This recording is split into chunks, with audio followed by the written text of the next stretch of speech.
The fall off of Justin Russo will be studied for generations to come, as the Wizards of Waverly Place reboot is finally here, giving us an update on how our favorite wizarding family has been doing after all these years. Growing up, I was constantly switching channels between the big three: Cartoon Network, Nickelodeon, and of course, Disney Channel. And one of my favorite series growing up was the original Wizards of Waverly Place, as the series followed a family of wizards living in New York City in secrecy. These three young wizards, Alex, Justin, and Max Russo, were all learning their magic, all while also balancing the duties of being normal New York teenagers, as eventually they would need to face off against each other in the family wizard competition. Only the winner would be able to keep their magic, leaving the other two to become mortals. As a kid, I was immediately drawn in because it was the first Disney Channel show to really have some serious stakes. Every other show on TV around this time just had a plot reset after every episode, but Wizards was different. There were reoccurring characters and plot lines and magical rules that the story kept consistent with. It was a series that set up its own lore while also being able to keep us invested with hilarious comedy. It was also a show that took place in New York. As a local, it's always special to see how our home is depicted in media, and we don't get a lot of shows for children that are located within the city themselves. It's the level of representation that mattered to me. The show eventually ended in 2012 with the final episode, Who Will Be the Family Wizard?, as the entire buildup of the show has been leading up to this moment. Spoilers for those who have never seen the original series, but I feel like it's been long enough. But Alex is the winner of the Family Wizard competition. Justin is allowed to keep his magic due to his high intelligence, as they make Justin the new headmaster of WizTech, and Max will eventually receive the sandwich shop as a pass down from his father. We did get another special later on, but this was mainly where our heroes were left off. But here we are in 2024, 12 years after the original series has ended. And as a big fan of the original, I was interested to see what they were going to do with the reboot. I saw that Alex and Justin would be returning, so that was enough to get me on board. And I saw that the episodes were available on Disney Plus, so I gave it a little binge. It was only 9 episodes, so it didn't take too long. Although they did post the first episode of the reboot for free on YouTube, so you can check it out if you haven't already. The reboot story focuses now on Justin Russo as the main character. In the original, Justin was very much a rule follower. His moral compass was always on point, and he made sure to always do the right thing at every turn. Especially when it came to his study of magic, he always put the work and time to learn all of his spells to the best of his abilities. That was a big part of the show, as his honest demeanor always came clashing with Alex's more troublemaker personality. There are several episodes dedicated to these two just butting heads. He worked so hard that he was able to get around losing his magic because he was known to be good at what he does. So to get a sequel series focused on him has a lot of potential, and we see everything that he's been up to for all these years. So I'm mainly going to be talking about the first episode of this reboot. I might mention a few points from future episodes, but I wanted to keep everything focused all on these new changes, as Justin Russo has been dealt an interesting hand in this reboot, as now instead of being the headmaster of WizTech, he's the vice principal of a normal human school? It's quite a trip. But before I get into it, let me know in the comment section below, what was your favorite Disney Channel show growing up? Wizards was obviously up there for me, but The Sweet Life of Zack and Cody was always my favorite. I love seeing what these crazy kids were getting up to in the Tipton Hotel, and while you're down there, please be sure to hit that like button. Disney is another one of those where it gets a little vicious with their copyright footage, so we're gonna be fighting for our lives against the copyright system, and every like makes that fight a little bit easier. As now we're going to be taking a look at the fall of Justin Russo in Wizards Beyond Waverly Place. For starters, when the show talks about going beyond Waverly Place, I thought to myself that they might do a new city or really just go out into another world, and only to find out that the show takes place on Staten Island. The opening shot is the Staten Island ferry. I started dying. For those of you who live outside of New York, this might be a little bit confusing, but to make a long story short, Staten Island is definitely the ugly stepchild of the New York lore. You got Brooklyn, the Bronx, Queens, Manhattan, where the original series takes place, and Staten Island. It's like the New Jersey of New York. Look, I can't be here talking geographical politics or we'll be here all day. Anyway, Justin now lives in Staten Island with his new family. He has 2 boys in middle school age, and he's married to a woman named Gianna. Seems like Justin is just living a normal life with his normal family. Eventually, Alex appears with a young girl wizard named Billy, as she requests that Justin is the one to teach Billy magic, as she's been kicked out of all the other programs she's been in. Turns out this kid is part of a much bigger storyline focused on the end of the world, and Alex needs Justin to train her so she's ready for whatever that might look like. I just want to say how nice it is to see these two interacting again. They fell right into line with these characters as if time had never moved. It was a pleasant experience seeing them share the screen again. And this is when things really started to hit the fan. So it turns out Alex is now part of the Wizard Tribunal. I had to look up what this word was because I wasn't really sure off the top of my head. So a tribunal is a court of justice.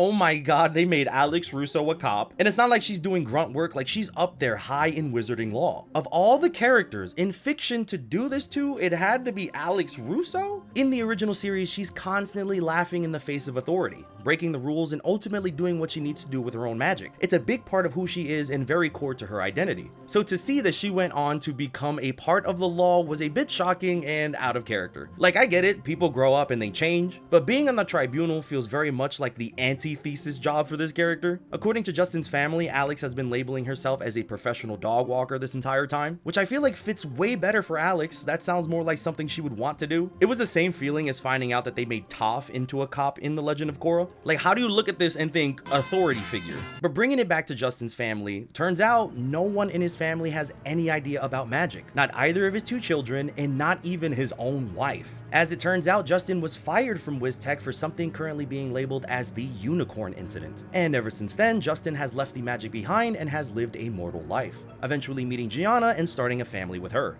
But never ever up to this point did Justin mention that he comes from a family of wizards. Like, I totally get not telling your kids until maybe they're a bit older, but to keep this secret from the mother of your children, this person you're building this whole life with, like, I totally get leaving it behind, but not telling your significant other that you're literally magic, I feel like that's something you should bring up about your past, especially when it's still a big part of the rest of your family's life. I think the most surprising thing is that he's able to maintain this lie, as the Justin from the original show would be foaming at the mouth trying to keep a lie in. This adult version is capable of keeping in secrets of that level to himself. His family doesn't really fully find out about the magic until the second episode, and the whole time is just him trying to hide it from his wife. It was a weird feeling, to say the least. Whatever this unicorn incident was left a big impact on Justin's life, so much so that he left magic behind completely, which is something that feels almost impossible to imagine it being the same character from the original. But I think this route for Justin is what makes him incredibly relatable as an adult viewer. It's very much a firm example of the gifted child to adult burnout pipeline. This is when a child has above average abilities when they are growing up. Maybe they participated in advanced classes in school or had tons of extracurricular activities. Just basically those who were doing more than the average kid was. But as you get older, these abilities start to become more exhausted as a result of the pressure, whether it comes from unrealistic expectations from others or rather the expectations we put on ourselves. Justin was a kid who defied the odds and was able to keep his magic after the family wizard competition. Whatever failure occurred from this unicorn incident left a permanent effect on him. Or rather, after it all came crashing down, Justin was too burnt out to pick it up again, as he dealt with the feelings of disappointment inside of himself. And I think that's something a lot of people can relate with as they're getting older,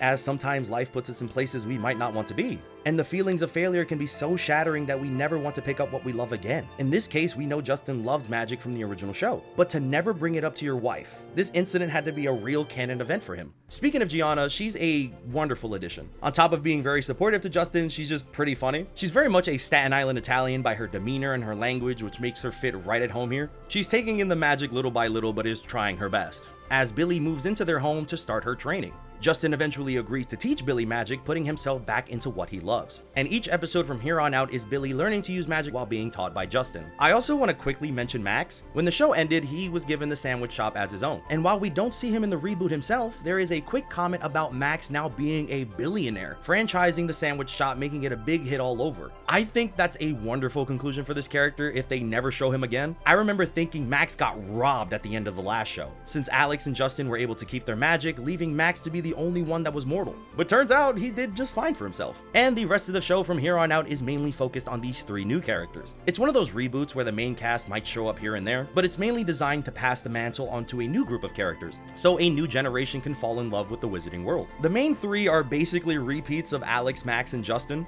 Billy is Alex again with the rebellious personality, good outfits, and overall just making Justin's life more difficult. She even has a gender-neutral name like Alex does. I do like how she's a wizard born in the wizard world who now lives in the mortal world. It's a fish out of water story that works well considering everyone from the original was from the mortal world. And she spends a lot of her time with Justin's two children, Roman and Milo. These two are almost exact copies of Justin and Max, with Roman being the rule follower who is a stiffler of going off the right path, and Milo is an agent of chaos just seeing what he can get away with. With them being two human children, this does raise a few questions. Like, will they eventually be able to use magic? Or will they never get it since Justin was never deemed the family wizard, thus not being able to pass his power down? I think it would be cool if they eventually woke up to wizard powers as they got older, but these are our main three that are meant to carry the show forward. Now, this is where I really started to feel my age. I was really into the first episode since it brought back Alex and Justin and we got to see their dynamics as an adult. But as the show moved away towards the children, I got less and less interested. Is it just me, or are the cast of kids shows just getting younger and younger? I'm a bit surprised that they didn't go with another group of teenagers for this one. There's only 9 episodes and the show does seem to be building into something bigger. I think if you're looking to get your wizard nostalgia, you can stop right here after the first episode. I mean, there is one more surprise at a later episode that I'm not going to spoil,